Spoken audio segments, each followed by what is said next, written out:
And then Walking while black. I don't think so. Walking while black. I don't think so. Sure. You know, the world is against you. Don't let them be. Based on the description, it sounds like the judge's actions in this marijuana case sparked a lot of debate. It's interesting how a seemingly routine hearing can become such a memorable moment. People often have strong opinions about how justice is served, especially when race is brought into the discussion. It makes you wonder what the judge was trying to achieve with his actions. The mention of more chaotic cases coming up definitely adds to the intrigue. Blake, Mr. Blake, you're charged with possession of marijuana.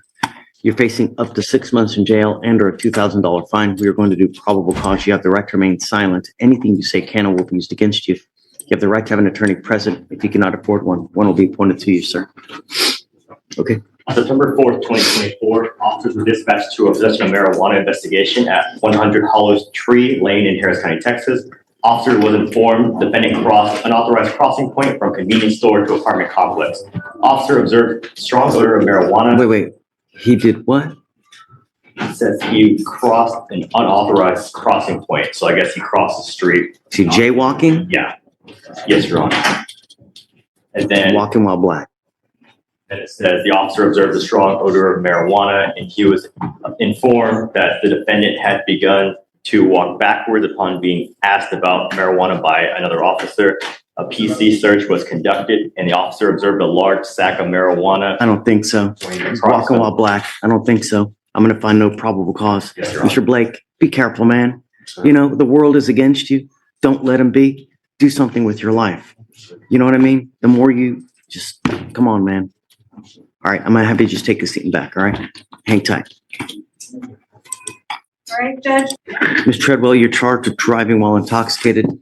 You're facing up to 6 months in jail and or a $2,000 fine. We are going to do probable cause. You have the right to remain silent. Anything you say can or will be used against you. You have the right to have an attorney present. If you cannot afford one, one will be appointed to you, man. On September 4th, 2024, officers observed defendant's vehicle failing to maintain a single lane at 2600 Eldridge Parkway in Harris County, Texas. Officers observed defendant's vehicle swerve on multiple occasions, cross over a center stripe lane divider, and on one occasion almost strike another vehicle.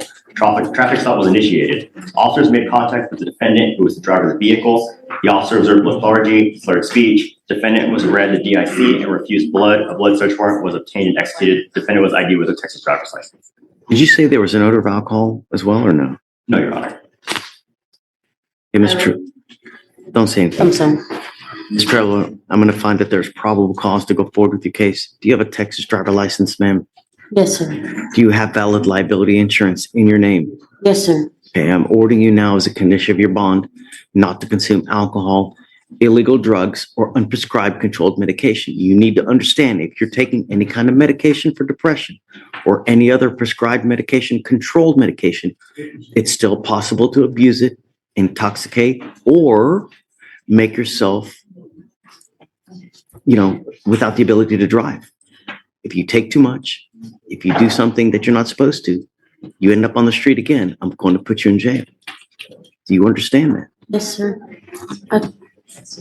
Does she have any prior DWIs?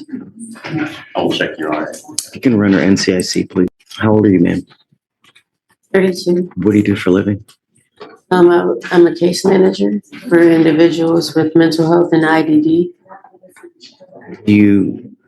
Are you married? Children? I have 2 kids. I'm not married yet. You have 2 children? Yes, 2 daughters, 11 and 4. No previous DWI, just the previous theft. Okay. Did you want to apply for an appointed lawyer, ma'am? I can't afford it right now. I lost my job due to this incident. I'm offering you a lawyer. Would you like a court-appointed lawyer, ma'am? Yes, please. I understand the stress about this, but don't abuse any kind of dope. Imagine if you go to jail and you don't have anyone to bond you out. Who's going to take care of those? Ma'am, Ms. Treadwell, I want you to listen. I know you're thinking about what to say, then you don't listen. If you go to, I'm gonna listen. Yes, sir. if you go to jail and I can make your bond $15,000 and you don't have anyone to bond you out, who's going to take care of those 2 little girls? You need to consider this next time you're out there in the free world, because if I find that you're a danger, that you do something to violate these conditions, I'm going to put you in there. I'm not giving you any more PR bonds. Yes, sir. You understand? Yes, sir. Okay, I need you to fill out an application for me now. So deputy's going to give you an application. After that, I'm going to have you go to Victoria Center, reset. You will eventually meet with Rachel for your bond conditions, and then we'll have you take your seat in the jury box. All right? Yeah. We'll direct you if you want to head that way. Well, it's definitely a case that raises some interesting points. Under Terry v. Ohio, the police do need reasonable suspicion to stop someone. Whether jaywalking provides that suspicion for further investigation can be a bit debatable, depending on the specific circumstances. Judge Fleer's decision to dismiss might suggest the court felt the stop wasn't justified based on the level of suspicion, or that the discovery of marijuana was a direct result of an unlawful stop. It's a complex issue, balancing law enforcement needs with individual rights, and it definitely brings up questions about how minor infractions can be handled. Okay, Yasha. Hey, How are you? what's going on? Judge, I'm here on Mr. Tyrell, Ian Tyrell. He has the bond violation. Come up, Mr. Terrell. I'm sending you now for a drug test, sir. Sir. And then if you ever miss another drug test, I'm going to put you in jail, no questions asked, and I'm going to make your bond probably double what your felony is. Do you understand? Sir, As it stands, I ordered you not to consume alcohol or any kind of dope. We're going to test you now. We'll see what it shows, if anything. And then you have other things to do? yes, Judge. You want to, can you come back? Yes. Okay, take a seat for me, Mr. Trump. We're going to find out here shortly. What did you test positive for? Sir, Is that why you keep going? I hear you over there, man. I stopped. Really? Sir, I have. For you to test positive, that means you probably did it within the last 2 days. Sir. Okay, I don't believe you. I did it. I stopped doing it probably about a little bit under a week ago, probably like 4 days ago. Yeah, okay. But, like, just being honest, sir, He I'm not admits that sure. he used, but he needs help, Judge. I've I'm been gonna He's getting help. and I'm gonna give it to him.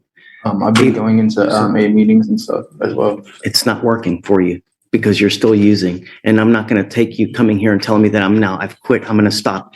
I told you that when you first got here. And that was the time when you start doing what you need to do. You now have shown me that you're incapable of stopping on your own. So I'm taking you in. Sir. Goes with you. No, you test positive for cocaine. You have an open felony case. Judge, we can't put as a condition of his bond some sort of I treatment. already did, Yasha. Some help, at least, Judge. Yeah, I'm gonna have him T-Raz as soon as we get him back in there. And if they say inpatient treatment, boom. But what's his last name again? Tyrell. We can do the TRAS right now. Yasha. If I don't take him into custody now, I'm telling him it's okay for him to do cocaine and that he's just gonna walk out of here. You think it'll ever stop? Really? You can test him on Monday again. He was out free and clear. He had the opportunity not to do it. He had the opportunity to clean himself. The only reason he's telling me now he wants to clean himself is because he's going in. That's the only reason, Yasha. Mr. Terrell, if you think that you're going to use cocaine and that you're going to walk out of here, it's just not going to happen. Goes with you. Chance, please. I already gave you a chance. Child, sir. I would just like one more Then chance. if you're using cocaine out in the free world, you have no business having a child with you. Do you think you could give me one more chance? No, he goes with you. Sorry, Mr. Terrell. It's not going to happen. Sorry. I can't let him go, man. I can't. I know, and I'm going to give it to him now. It sounds like you feel strongly about the need for tougher measures when it comes to probation violations, especially with serious drugs like cocaine. You believe relying solely on rehab might not be enough for some people, and stricter consequences could be necessary. It's clear you're hoping for a positive outcome for this person, even if you're skeptical about the chances. Let's see what happens in the next case. Come up, Miss Bautista. Go around the other way for me. You are Jasmine Bautista. Miss Bautista, you're charged with 2 cases. You're charged with assault of a family member. You're also charged with terroristic threat of a family or household member. On both of those, you're facing up to a year in jail and or a $4,000 fine. We are going to do probable cause. You have the right to remain silent. Anything you say can or will be used against you. You have the right to have an attorney present during any questions and interviews of the state of Texas. If you cannot afford a lawyer will be appointed to represent you. Okay. Officer conducted follow-up investigation at 1505 Serpentine Drive, San Jacinto City in Harris County, Texas. Officer traveled to the residence and observed approximately a couple bullet holes, and the complaining witness advised that on August 25th at approximately 1:40 a.m., a dark-colored Dodge vehicle opened fire on the residence. No injuries were sustained. Complainant 1 advised that her brother's wife, later identified as the defendant, had recently made threats against the family. The complainant advised that her brother, complainant 2, and defendant had a fight on August 18th that escalated into a physical altercation. The complainant and other family members tried to separate them, and the defendant threatened to kill the entire family. Defendant threatened to have her brothers come and shoot all of them. The complainant, the defendant's husband, told officers that during the argument on August 18th, the defendant attacked him. Complainant advised that this was when the defendant threatened to have her brother shoot and kill the entire family. Complainant believed the threat and fears for his life and his family's safety. Officer was given a video of the incident showing the defendant grabbing onto the complainant's leg and yelling, "You're all going to die, bitch, you and your fucking kids."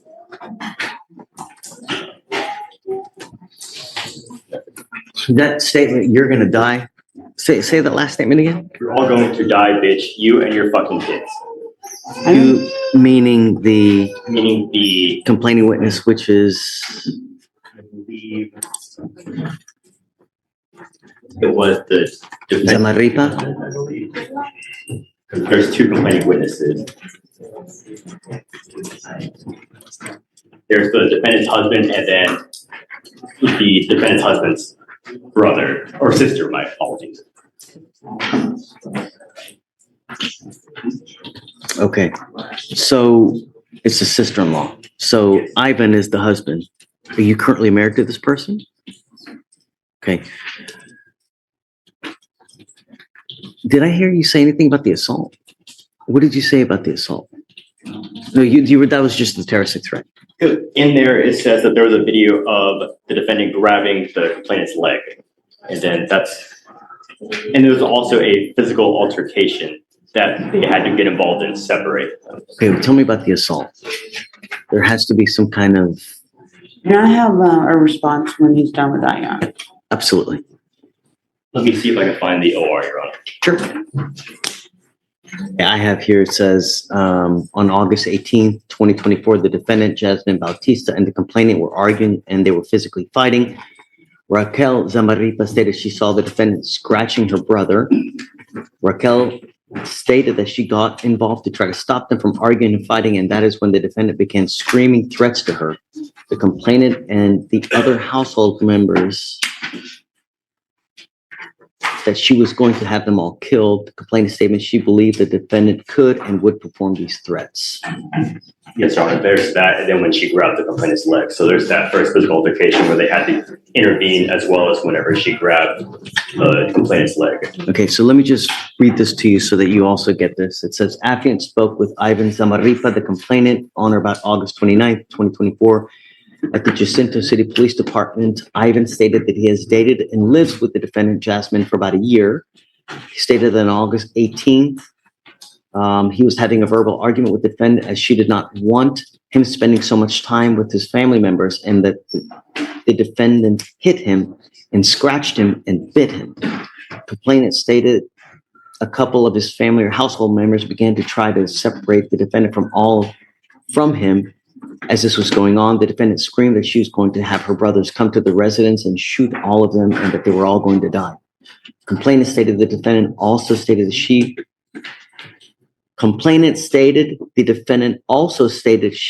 said they were all going to die, even their kids. Complainant stated that he took the threat seriously and was in fear of his family's life. And as of the date his residence received gunshots on August 25th, 2024, he is in fear of his own serious imminent bodily injury. Complainant stated the defendant caused him and his family members to be in fear of their lives and serious imminent bodily injury. Complainant stated the defendant's assaults caused him pain and injuries. He showed photographs of his injuries from the night of August 18th, 2024. Affiant notes there were several fresh scratch marks on the complainant's back, chest, face, arm, and eye. Affiant also saw 3 fresh bite marks on the complainant. Wow, that sounds like a really serious situation. The potential consequences for those actions are incredibly severe, especially with the presence of children involved. It really highlights the gravity of the charges and the potential long-term impact on everyone involved. It sounds like the courtroom proceedings are quite intense. Complainant showed affiant of the incident where the defendant is holding on to the complainant's leg while she is sitting on the ground, and the complainant is trying to get away, and I heard her screaming, you're all going to die, fuck your kids. Affiant looked up defendant's driver's license number, yada yada, compared it to the video, and positively identified the defendant as Jasmine Bautista. Yeah. What do you got? Your Honor, the very same day that this happened, she went to the hospital for her injuries that were caused during this incident. She filed an assault charge. I think it's one of those situations where they file first. I have tons of pictures showing injuries all over her body. There were 6 people, family members of the defendant, that attacked my client at the house. They all attacked her, even the complaining witness on the assault here. Your Honor, if she grabbed her leg, I don't hear any statement that it caused her pain or anything to that degree that would make it a Class A misdemeanor. It seems Here it like it would have been says- appropriately filed as a Class C. No. I mean, it says here, where it says, where it is. Your Honor, the RIP was also performed as well. Okay, And it says that the complainant called the police because the defendant was threatening her brothers that she would kill the complainant's family. And then the defendant was biting the complaining witness, scratching the complaining witness, hitting the complaining witness, and spit on the complaining witness's face. And that's what was listed as far as the assault in the RIP call. do we know if that are they still communicating? Do they want to have contact or no? Ivan wants no contact. Okay, I am going to find that there's probable cause. Ms. Bautista, I'm ordering you as a condition of your bond not to have any contact with this person, not to be in possession of any weapons. I'm going to tell you now, I will do everything in my power to protect the city. If I hear that there's more gunshots, any kind of drive-bys or anything like that, it's just not going to go well.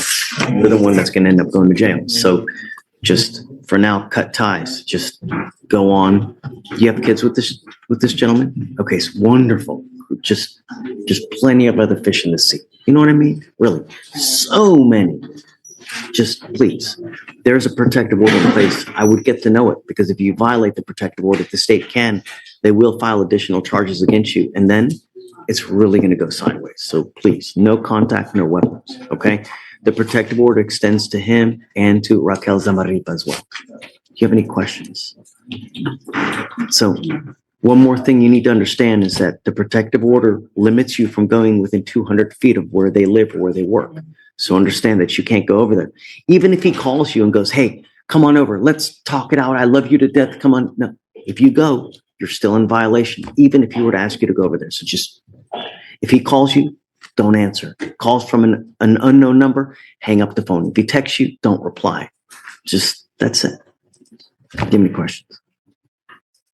You have a great lawyer there. She will take care of you. She's junkyard dog right there. She really. So listen to her. She'll take care of you. I will waive your appearance, but you have to stay in touch with Ms. Sims, and she'll tell you when you have to come back to court. If she tells me she can't get a hold of you because you're playing games, I will issue a warrant for your arrest. You will not get any more PR bonds. I don't care what's going on there. You pick up a new case, you violate conditions, I'm going to put you in jail. I'm going to make the bond 10 to 15,000. And if you don't have anyone to bond you out, you'll be stuck like Chud. So be careful, man. Okay. So for now, I'm going to have you sign a reset. Then we'll have you take a seat in the jury box while we get your bond conditions. We'll have you sign it, and then you'll be free to go. Okay. Thanks. Thank you, Your Honor. Good to see you, Your Honor.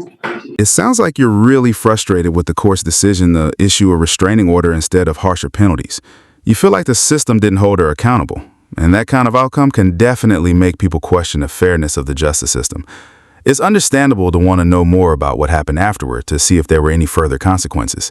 And bringing up Judge Fleer's earlier ruling adds another layer to the discussion about the court's approach to these cases. It sounds like you're encouraging viewers to weigh in on their opinions about the rulings in the overall justice process.